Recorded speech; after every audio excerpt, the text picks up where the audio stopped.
Hello everyone. Start करते हैं आज के वीडियो को। और आज के वीडियो में हम बात करने वाले हैं अमित शाह जी के द्वारा दिए गए रिसेंटली इंटरव्यू में।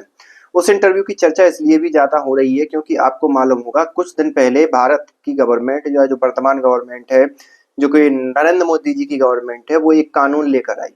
उस कानून का एक लब्बो-लुआब में ये कहूँ, एक मोटा-मोटी ये था कि मुख्यमंत्री हो, प्रधानमंत्री हो या कोई भी प्रकार का मंत्री हो या किसी भी प्रकार का राजनेता हो, इवन न्यायाधीश हो या कोई भी राष्ट्रपति भी हो, अगर किसी भी आरोप में जेल के अंदर 30 दिन से ज्यादा रहता है तो उसका पद, वो चाहे छोड़े या ना छोड़े, उसका पद उससे ले लिया जाएगा। और वो पद किसी भी, जो भी मतलब, चाहे अगर पार्टी का कोई दावेदार होगा तो पार्टी का, और अगर कोई चुनाव के द्वारा अगर किसी को उस पद पर बैठाना है तो उस पर रखा जाएगा।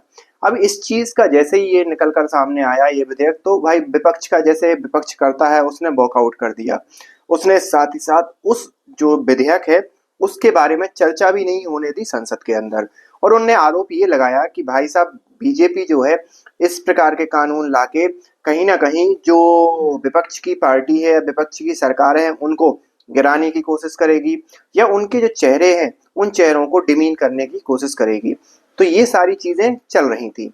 अब बीजेपी ने यह भी कहा कि भैया हम जेपीसी, एक प्रकार से क्या होता है, जब कोई भी कानून संसद में लाया जाता है और उस पर सहमति बने ना बने तो उसके लिए क्या होता है कि वहां तो डिस्कशन उतना ही होता है, 1 घंटे 2 घंटे का, 1 दिन का, 2 दिन का।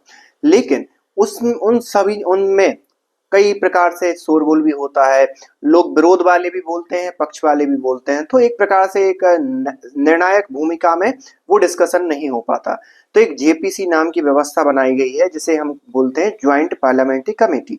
और ज्वाइंट पार्लियामेंट्री कमेटी को कोई भी कानून जब ऐसे विवादास्पद होता है या जिसमें ज्यादा ऐसे डिस्कशन की जरूरत होती है, उसको भेज दिया जाता है। तो गवर्नमेंट का कहना ये है कि हम इस कानून को ज्वाइंट पार्लियामेंट्री कमेटी में भेज रहे हैं और उस ज्वाइंट पार्लियामेंट्री कमेटी में जो भी विपक्ष हैं या विपक्ष के नेता हैं वो अपने नेताओं को वहां वहां पर पहुंचाएं और अपनी जो भी मांगे हैं वहां पर रखें। उसमें उस कमेटी का जो भी अध्यक्ष होगा वो उन मांगों को, अगर उनकी संवैधानिक रूप से वैलिड मांगे हैं तो सीधी सी बात है उन मांगों को उसमें इंक्लूड किया जाएगा। और यही सरकार का तर्क था। लेकिन विपक्ष का कहना, विपक्ष को सीधी सी बात है, बिहार के अंदर चुनाव है और अगर ये मुद्दा एक बहुत बड़ा बन जाता है तो सीधी सी बात है विपक्ष को एक मोटिव मिल जाएगा, एक मुद्दा मिल जाएगा वर्तमान गवर्नमेंट को तानाशाह बताने का। और यही विपक्ष मुद्दा ढूंढ रहा है। तो विपक्ष तो मानने से रहा।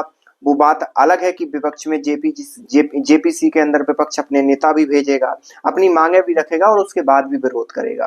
लेकिन इन सारी चीजों को टैकल करने के लिए अभी हाल ही में अमित शाह जी ने दिया इंटरव्यू। उस इंटरव्यू में उनने स्पष्ट रूप से बातें कही, इसी प्रकार की बातें कि आखिरकार कोर्ट के अंदर किसी भी राजनेता का जब मामला चलता है तो उस राजनेता पर को एक संवैधानिक तौर पर और एक नैतिक तौर पर इस्तीफा दे देना चाहिए। इवन उन्होंने ये भी कहा कि झारखंड के मुख्यमंत्री सोरेन साहब, हेमंत सोरेन साहब, उन्होंने भी इस्तीफा दिया था जब वो जेल के अंदर गए थे। लेकिन साथ ही साथ उन्होंने ये भी दोहराया कि केजरीवाल जी, जो कि 6 महीने तक जेल के अंदर रहे, उन्होंने वहीं से सरकार चलाई। बाद में जब चुनाव होने वाले थे दिल्ली के अंदर तो उन्होंने एक प्रकार से जनता के दबाव में या जनता की सहानुभूति लेने के लिए इस्तीफा दिया और फिर आतिशी जी को मुख्यमंत्री बनाया। और तब से लेकर अभी तक वो मुंह नहीं दिखा पा रहे हैं पब्लिक के लिए। तो ये तो बात थी, उन्होंने पूरा का पूरा वो रखा। लेकिन ये इंटरव्यू मुख्यतः 130वें संशोधन, जो कि मुख्यतः इसी चीजों से लेकर बना हुआ है, उसी के बारे में था। और उसके बारे में अमित शाह जी ने स्पष्ट रूप से अपनी बातें रखी। तो मेरे अगर हिसाब से देखा जाए तो ये जो संशोधन है ये बहुत महत्वपूर्ण हो जाता है। और इस प्रकार की जो अभी छवि बनी है नेताओं के प्रति, कि नेता जो है कुछ भी कर लेता है, उस पर किसी भी प्रकार का प्रावधान नहीं है, संविधान में किसी भी प्रकार की व्यवस्था नहीं है कि उस पर कोई आरोप प्रत्यारोप लगाया जाए और उसके इस्तीफे की मांग की जाए।